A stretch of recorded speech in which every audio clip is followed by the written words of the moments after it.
Information secretary Tehreek Insaf Sheikh Waqas अकरम से बात करने से पहले खुशामदेद कहेंगे सीनियर सहाफ़ी हसनात मलिक, काशिफ अब्बासी हमारे साथ मौजूद हैं, गहरी नज़र रखते हैं जो खबरें मौसूल हो रही हैं। आप दोनों का बहुत बहुत शुक्रिया। फरमाए दीजिएगा काशिफ, आईनी तरमीम में ऑफ द टेबल तरमीम कुछ इस तरह से हैं कि वफाकी आईनी अदालत अब नहीं बनने जा रही बल्कि आईनी बेंच बनाया जाएगा और जजेस की उम्र में तोसी ऑफ द टेबल है एज ऑफ राइट नाउ, मगर चीफ जस्टिस के ओहदे की मुद्दत को 3 साल जरूर करने पर बात हो रही है एज ए टेन्योर पोस्ट। अब आर्टिकल 8 को भी नहीं छेड़ा जाएगा, जबकि जजेस की एक अदालत से दूसरी अदालत में जो ट्रांसफर्स थी वो भी ऑफ द टेबल हो गई हैं। इस वक्त एज वी स्पीक आईनी अदालत के जजों को हटाने के हवाले से जो एक तजवीज दी थी सुप्रीम कॉन्स्टिट्यूशनल काउंसिल की वो भी अब हट गई है। So do you think the bulk of what जिसके ऊपर एहतजाज हो रहा था हटा दिया गया है? जी, आज मेरी जब बात हो रही थी असद कैसर साहब से, उन्होंने कहा कि जितना हम समझ रहे थे कि ख़राब तरमीम आएगी ये उतनी ख़राब नहीं है, बल्कि उनका ख्याल था कि काफ़ी डिसेंट चीज़ें हैं इसमें, इसके ऊपर बात हो सकती है और अगर हमें इमरान खान साहब से मिलने दिया जाए तो हो सकता है किसी इस सूरत में तहरीक इंसाफ इसकी हिमायत भी कर ले। लेकिन अभी आपने जो कहा कि क्या कुछ इसमें से निकाला गया है, जजेस चीफ जस्टिस ऑफ पाकिस्तान की अपॉइंटमेंट जो मैंने देखी है, टॉप 3 जजेस में से एक जज को अपॉइंट किया जाएगा। ये भी इस्तेहकाक शायद हुकूमत अपने पास रखना चाहती है जिसके ऊपर मामला फंसा हुआ है। देखिए, तरमीम अभी निकली नहीं है, तरमीम कहीं ना कहीं थोड़ा थोड़े मामला फंसे हुए हैं। अभी आपने जो सारा एक ओपनिंग में सारा कुछ बताया कि किस किस ने क्या क्या तकरीर की और क्या क्या प्रेशर्स हैं MNAs और सेनेटर्स पे, उसको देख कर तो लगता है कि माइनस मौलाना फजल रहमान नंबर पूरे करने की कोशिश हो रही है। क्योंकि अगर आपने मौलाना साहब के 7 नंबर पूरे करने हैं तो वो 3-4 लोग चाहिए।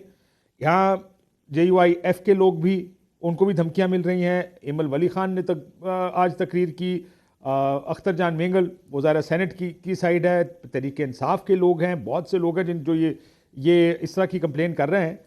तो मुझे ये लगता है कि नंबर्स कुछ ज़्यादा चाहिए जिसको पूरा करना चाहते हैं, और अगर ज़्यादा नंबर चाहिए तो इसका मतलब मुसवदा भी शायद तब्दील हो सकता है। आखिरी वक्त में कोई ऐसा मुसवदा आ जाए जिसमें कुछ ऐसी शिकें हों जो मौलाना साहब के लिए और बाकियों के लिए काबिल कबूल ना हो। मैं सिर्फ हालात को देखते हुए कह रहा हूँ। वैसे तो हुकूमत, पीपल्स पार्टी, मुस्लिम लीग नून और अब मौलाना साहब जब तहरीक इंसाफ से उन्होंने बात की है, मुसवदा शेयर किया है, उस मुसवदे को देखकर तो सब खुश हैं कि हाँ चलो इस पे we can do business on this. But जो हालात है, जिस तरह ये सारे वाकयात हो रहे हैं, अब लेट्स होप के कुछ सर अब सेनेटर से हिंट दे दी, उन्होंने इस हवाले से बात की है हसनात के अपने दौर में नहीं लगाऊंगा ये केस, ये बात कर रहे थे वो आज अदालत के अंदर। सो ये सबसे वाज़े और पहला इशारा है दैट ही प्लान्स टू गो।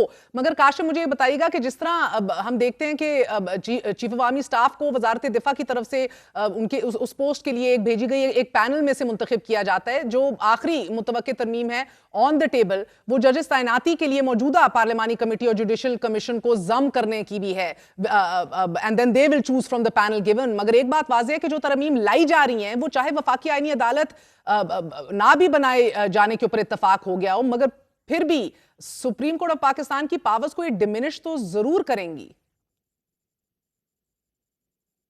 देखिए, पोलिटिसाइज भी करेंगी सुप्रीम कोर्ट को। वैसे आपने जो बात की कि जस्टिस मंसूर अली शाह नहीं बल्कि अगले चीफ जस्टिस है इसका इतलाक हो, मैंने आज पूछा तो उसका तो मुकम्मल तौर पे JUI कहती है कि नहीं ऐसा कुछ नहीं है, ये चीज़ बिल्कुल अंडर डिस्कशन नहीं कि इसका इतलाक यानी 3 के पैनल में से हो, ये इस चीफ जस्टिस से ना हो, अगले से हो। तो उन्होंने तो डिनाई कर दिया कि ऐसा कुछ नहीं है। लेकिन आप देखें क्या क्या करने से पोलिटिसाइज आप जुडिशरी को कर रहे हैं। अब जबकि सरकार के हाथ में चला गया कि किस जज को किधर लगाना है और किस जज को चीफ जस्टिस लगाना है, तो जजेस की तो कोशिश होगी कि वो हुकूमत के खिलाफ फैसले ही ना दें। जिस जज को हुकूमत पसंद करेगी वो जज आएगा कॉन्स्टिट्यूशनल कोर्ट में, वो जज आएगा चीफ जस्टिस ऑफ पाकिस्तान के तौर पे।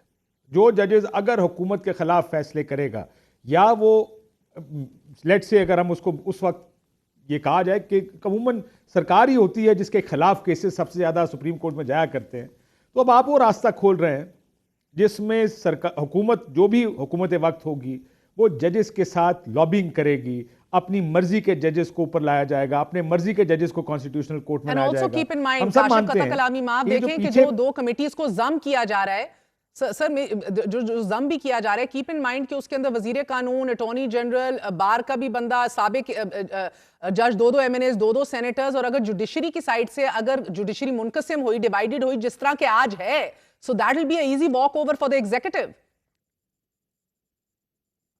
जी, अगर आप आज देखें लॉ मिनिस्टर ने बार काउंसिल्स भी कंट्रोल की हुई हैं, अटॉर्नी जनरल ज़ाहिर हुकूमत खुद अपॉइंट करती है, जो पार्लियामेंटेरियन है वो इसी बुनियाद पे ही लगेंगे, दोनों साइडों से होंगे। सो हुकूमत will always have this advantage, और अगर हुकूमत का एडवांटेज होगा तो ये आप जो बुनियाद है इस आइन की कि अदलिया को आज़ाद होना चाहिए, किसी भी हुकूमती प्रेशर से आज़ाद होना चाहिए। अभी तक हो क्या रहा था कि जजेस अपॉइंट होते थे, उसके बाद एक प्रोसेस है सुप्रीम कोर्ट का जो खुद ही चलता, लोग जो भी चीफ जस्टिस बनना, आपको पता है कि 2028 में कौन होगा, 40 में कौन होगा, जो लोग अपॉइंट होते हैं उसके मुताबिक ही आपको पता होता है कि ये निज़ाम ऐसे चलेगा। वैसे भी जजेस के बारे में तो मुझे याद है कहा जाता था कि chief justice is one amongst equals. ये और इदारों की तरह नहीं है कि जिसमें जो चीफ जस्टिस बन गया या चीफ बन गया उसके पास बहुत इख्तियार है। यहाँ पे तो chief justice one amongst equal है, वो किसी को ये नहीं कह सकता कि फैसले मेरी मर्जी से दो। वो तो अब भी हमारा निज़ाम इस किस्म का हो गया, कमज़ोर निज़ाम है, कमज़ोर लोग ऊपर आते हैं, ऑब्लाइज्ड होते हैं कि sir thank you very much. अब आप देखें जिसने प्रमोट किया, सुप्रीम कोर्ट में एलिवेट किया, कहाँ गए वो सारे जज? वो सारे जज उनके साथ ही खड़े होते हैं। आज भी बेंच देखकर आपको पता चल जाता है कि बेंच फैसला क्या देगी। पहले भी पता लग जाता है बेंच क्या फैसला देगा। तो अब इन चीजों से निकलना पड़ेगा, सुप्रीम कोर्ट ऑफ पाकिस्तान को निकालना पड़ेगा। हाँ।